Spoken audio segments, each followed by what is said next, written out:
जी नमस्कार, स्वागत है दोस्तों आपके अपने यूट्यूब चैनल हिंदी परीक्षा इसके पर। तो आज की इस वीडियो में हम लोग फिर से लेकर आए हैं MHD 2 का।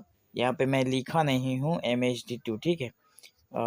MHD 2 का एक बहुत ही इम्पोर्टेंट सप्रसंग व्याख्या प्रश्न है।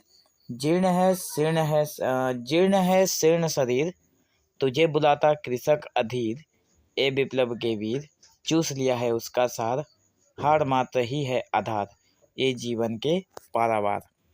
ये रहा प्रश्न जो कि पिछले कई बार एग्जाम में देखने को मिला है।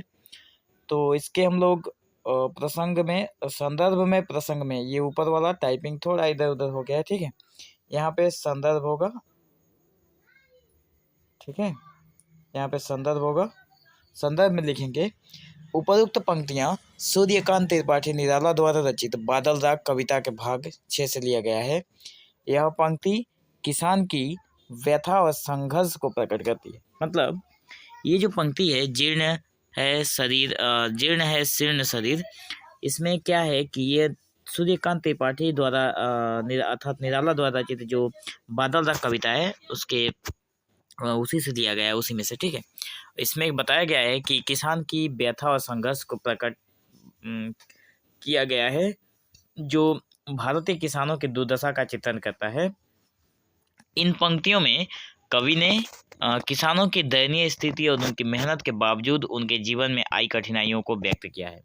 इन पंक्तियों में कवि ने क्या किया है कि किसान तो मेहनत करते हैं, लेकिन इतनी मेहनत करने के बावजूद भी उनके जीवन में जो कठिनाइयाँ रह जाती है, उन सारी चीज़ों को यहाँ पे उन्होंने व्यक्त किया है। प्रसंग में लिखेंगे कि यह पंक्ति उस समय की है जब कवि किसान की शारीरिक और मानसिक स्थिति का वर्णन करते हुए उसे जीवन के संघर्ष और क्रांति के प्रति प्रेरित कर रहा है। मतलब यह उस समय की पंक्ति है जब किसान जो है शारीरिक और मानसिक स्थिति का वर्णन करते हुए, जो कवि हैं किसान के शारीरिक और मानसिक स्थिति का जब वर्णन करते हैं तो उसे प्रेरणा दे रहे हैं क्रांति लाने के लिए, ठीक है। किसान अपने श्रम के बावजूद गरीबी और शोषण का शिकार है। ये उस समय की बात है जब किसानों को सारा दिन मेहनत करने के बावजूद भी उन्हें गरीबी और शोषण जैसे अत्याचारों को सहना पड़ता था। तो कवि उसे क्रांति और परिवर्तन का आह्वान कर रहे हैं, ठीक है। अब इसे हम लोग इसकी व्याख्या में देखेंगे। तो व्याख्या में ये जो पंक्ति आप लोग देख रहे हो, यहाँ पे जीर्ण बाहु और शीर्ण शरीर, यहाँ पे मैं आप लोगों को बता दूं, यहाँ पे क्वेश्चन में यहाँ पे ये जो खाली जगह दिख रहा है ना, यहाँ पे ये वाला खाली जगह है, यहाँ पे बाहु लिखा होगा, ठीक है। ये पता नहीं कैसे छूट गया। तो जीर्ण बाहु है शीर्ण शरीर, ऐसा होगा, ठीक है। तो व्याख्या में कवि जो है व्याख्या में कहा गया है कि कवि जो है वो किसान की जीर्ण शीर्ण अवस्था का वर्णन कर रहे हैं। यहाँ पे जीर्ण बाहु और शीर्ण शरीर का प्रयोग किसान की थकावट और कुपोषण की स्थिति को दर्शाने के लिए किया गया है।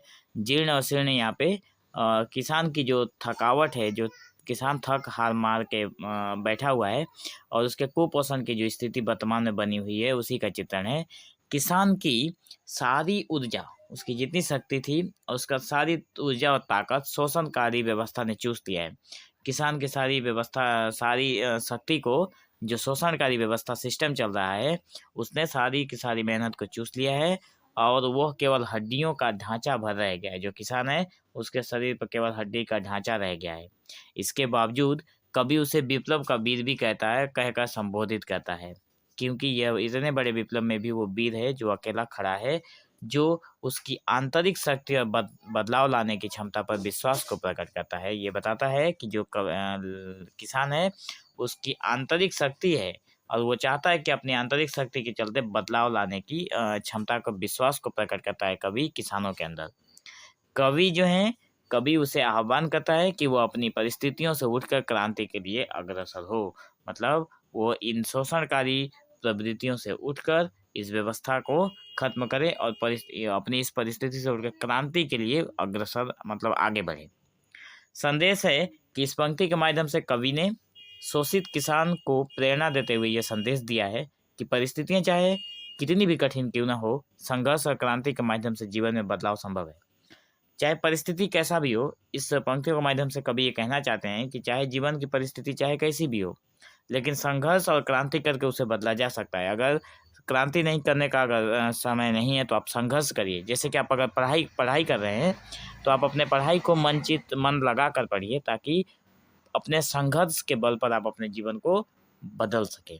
किसान को अपने आत्मबल और साहस के सहारे उठ खड़ा होना चाहिए। किसान जो है वो अपने आत्मबल और के जो साहस है उसके सहारे उठकर खड़ा होना चाहिए। तो ये छोटी सी पंक्ति है जो कि यहाँ पे एक ही लाइन में, 2 लाइन में यहाँ पे जो क्वेश्चन है उसे मेंटेन कर दिया गया है। लेकिन अगर ये सीरियल होता तो ये पंक्ति दर पंक्ति होती कि जीर्ण बाहु है शीर्ण शरीर, उसके नीचे होता ये तुझे बुलाता किसका धीर, उसके नीचे लाइन में होता ये विप्लव के बीच चूस लिया है उसका सार, उसके नीचे वाला लाइन में होता है हार मात्र ही है आधार, उसके नीचे वाला लाइन में होता है ये जीवन के पारावार। तो क्वेश्चन में आप लोगों को ऐसे ही लाइन बाई लाइन देखने को मिलेगा। तो बात एक ही है, एक लाइन में हो या फिर 3 लाइन में। तो इसका जवाब में ये लिखने से करेक्ट आंसर हो जाएगा।